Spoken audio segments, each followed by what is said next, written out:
A baixa adesão é um dos principais problemas que a gente vê em relação aos nossos pacientes. É uma das principais dores dos nutricionistas. E de fato, são muitos aspectos e habilidades que precisamos levar em consideração quando a gente fala em adesão ao tratamento. Meu nome é Bruna Boaventura, sou nutricionista, cientista e professora de nutrição. E no vídeo de hoje, eu vou abordar 5 formas que você pode utilizar na sua prática clínica que podem melhorar a adesão ao tratamento do seu paciente. Um dos primeiros aspectos que eu queria que você levasse em consideração quando a gente fala em adesão ao tratamento é compreender a história do seu paciente, as experiências que ele teve com essa questão, por exemplo, de fazer uma dieta, ou então esse processo de emagrecimento, ou as experiências que ele teve em relação à ida em nutricionistas, médicos. É importante entender o que deu certo, o que não deu certo. E isso, na verdade, nos dá elementos que vão auxiliar na condução dessa nova jornada de tratamento junto com ele, tentando ser mais assertivo nesse processo. Afinal, o que não deu certo da outra vez é muito importante que a gente avalie justamente para que não sejam questões que acabam se repetindo. Então, um erro repetido, por que deu errado? O que não possibilitou acertar em outro momento? Muitas vezes, olhar para a história do nosso paciente em relação, por exemplo, a um processo de perda de peso, nos faz encontrar os detalhes dessa nova jornada que podem fazer dar certo. Afinal, os deslizes, as recaídas, o que é considerado errado, o que deu errado, a gente ressignifica nesse momento. Então, tem paciente que chegou já para mim e disse: eu não consigo fazer exercício físico, eu tenho muita dificuldade em fazer exercício físico. E eu sei que quando a gente incorpora ou tenta construir novos hábitos, a gente precisa levar muito em consideração aonde que a gente vai gastar a energia do nosso paciente. Afinal, o foco atencional é algo que despende muita energia. Então, eu optei por focar somente na questão alimentar no início do tratamento e deixar de forma secundária o exercício. Para aquela paciente, isso deu muito certo, porque depois de um tempo, naturalizou a questão da prática do exercício, mas no início, era algo que sempre impedia ela de progredir no tratamento. Então, conheça a história do seu paciente e avalie de forma bastante minuciosa as experiências que ele já teve até o momento da sua consulta e da sua prescrição. Outro aspecto que é essencial quando a gente pensa na adesão do nosso paciente é a questão de um plano alimentar execuível. Os meus alunos estão cansados. Eu sempre falo nas aulas de cálculo de dietas, não adianta só o número estar adequado se aquele plano alimentar nunca vai sair do papel. A gente precisa prescrever planos alimentares que sejam possíveis de executar para o nosso paciente, que sejam de acordo com a realidade dele, que sejam possíveis, alimentos possíveis de serem adquiridos, receitas ou enfim, modelos de preparações. O paciente gosta de cozinhar, não gosta, ele prefere comida pronta. Enfim, a gente precisa entender a realidade e não simplesmente impor.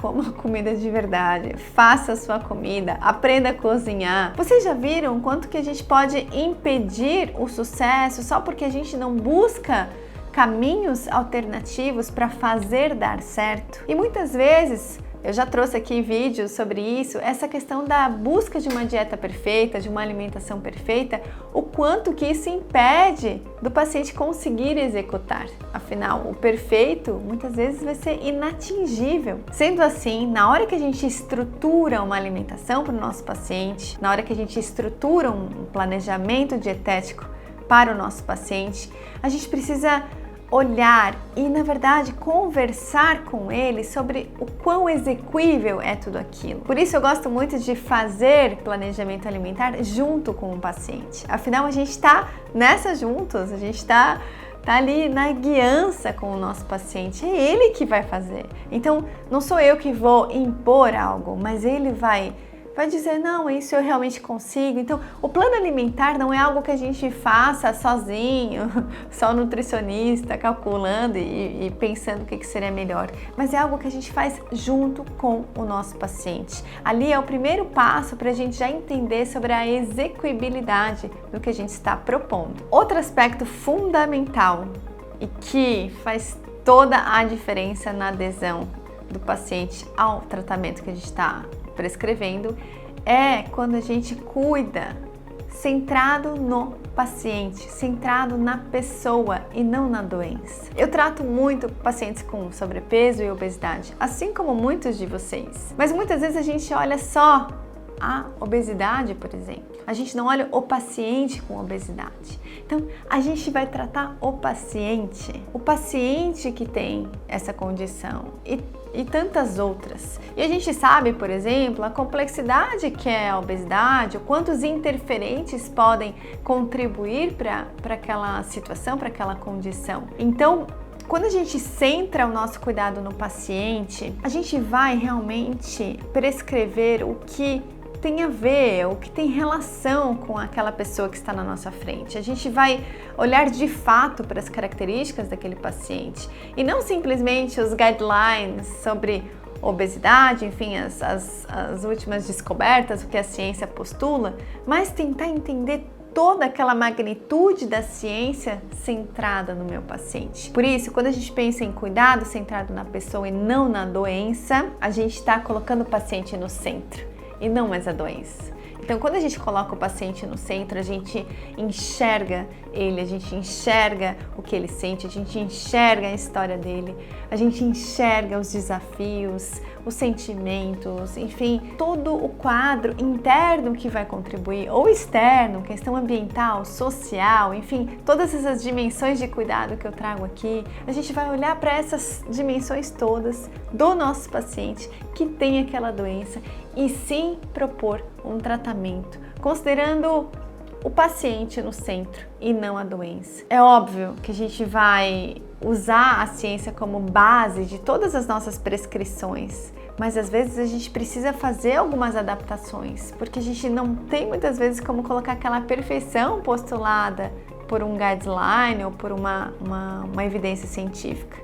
Não é porque tal composto bioativo foi mostrado alguma evidência científica, às vezes muito baixa evidência, que eu vou, porque eu vou dar isso para o meu paciente que tem câncer ou meu paciente que tem alguma outra doença crônica. Não é isso, a gente precisa olhar para o paciente e não para a doença. Então, o tratamento ele vai ser centrado no paciente e não na doença. Outra estratégia essencial em todo o cuidado nutricional é buscar formas do paciente se automonitorar. Muitas vezes os nossos contatos eles vão ser mais espaçados, mas o paciente ele precisa de fato fazer uma reestruturação cognitiva, ele precisa começar a estar mais atento ao que ele pensa, a como ele age, tentar entender o que interfere no seu comportamento, tentar lembrar os motivos pelos quais ele está aderindo àquela prescrição, qual que é o objetivo dele lá na frente. Então, o automonitoramento, ele tem a característica de sempre atualizar as motivações do paciente, onde ele se encontra no controle do seu próprio tratamento, seja um automonitoramento de peso, seja um automonitoramento de alimentos consumidos, seja um automonitoramento de registro fotográfico, enfim, formas que esse paciente ele consegue analisar o processo que ele está passando e inclusive identificar a evolução dele no processo. Tem um vídeo aqui só sobre automonitoramento aqui no canal que explica um pouco mais de algumas estratégias práticas que podem ser utilizadas com o seu paciente. E por último, mas não menos importante, é a questão da frequência dos contatos. Quando a gente pensa em adesão ao tratamento, muitos dos nossos pacientes estão ali por uma questão de construção de hábitos saudáveis, comportamentos que já vêm a tão longo prazo sendo incorporados na sua rotina, mudança ou realmente exclusão de alguns hábitos que não são considerados saudáveis. Então eu sempre reflito com as pessoas que eu mentoro, com os nutricionistas que eu mentoro, com os meus alunos. A gente não pode entregar um tratamento agudo para uma questão que é crônica. Como é que a gente vai construir novos hábitos se é um processo longo? Construção de hábitos não é 21 dias, não é 18, não é 40. Às vezes pode ser 1 ano, 2 anos, pode ser menos, pode ser mais. Então, quando a gente entrega um tratamento para o nosso paciente, a gente precisa dependendo dos casos, aumentar a frequência dos contatos. Quando a gente aumenta a frequência dos contatos, por exemplo, eu faço atendimentos semanais, né? Tem nutricionistas que fazem quinzenal, mensal, tem nutricionistas que fazem bimestral, semestral. Quanto mais a gente vai espaçando a frequência dos contatos, mais a gente vai soltando esses elementos que ajudam a sustentar a adesão ao tratamento. Então a gente precisa pensar que tipo de tratamento que eu estou entregando em relação ao objetivo que eu quero com o meu paciente. E um ponto especial quando a gente pensa nesse aumento da frequência dos contatos é ajudar nos desafios que vão acontecendo durante o processo. Afinal, a gente sabe que os desafios vão acontecendo, as situações, os gatilhos, o que vai influenciar nos pensamentos sabotadores. E uma analogia que eu gosto muito de fazer, o processo que a gente está propondo para o nosso paciente é um processo de aprendizado. Então, fazendo uma analogia com aprender a falar inglês ou aprender a jogar tênis, a gente não tem a frequência muito longa, só vou fazer inglês uma vez a cada mês, uma vez a cada 2 meses. Não!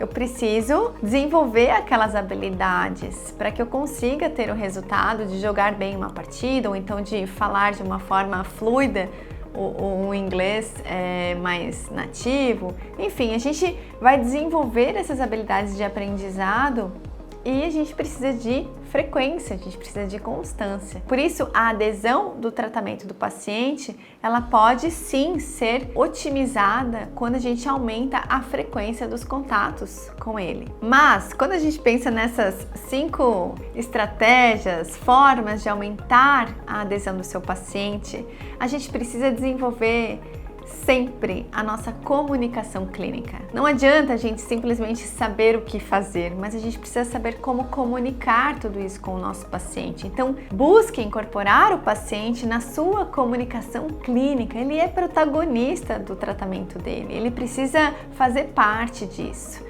A gente não precisa entregar todas as respostas para o nosso paciente. A gente pode perguntar para o nosso paciente, a gente pode inseri-lo no próprio tratamento. Então, ali, muitas vezes, do nosso próprio paciente vão vir as respostas para que a adesão dele seja aumentada. Então, realmente essa escuta ativa, essa comunicação clínica eficaz vão ser essenciais para que a gente tenha bons resultados com o nosso paciente. Se você gostou do vídeo de hoje, curta, compartilhe e se inscreva aqui no canal.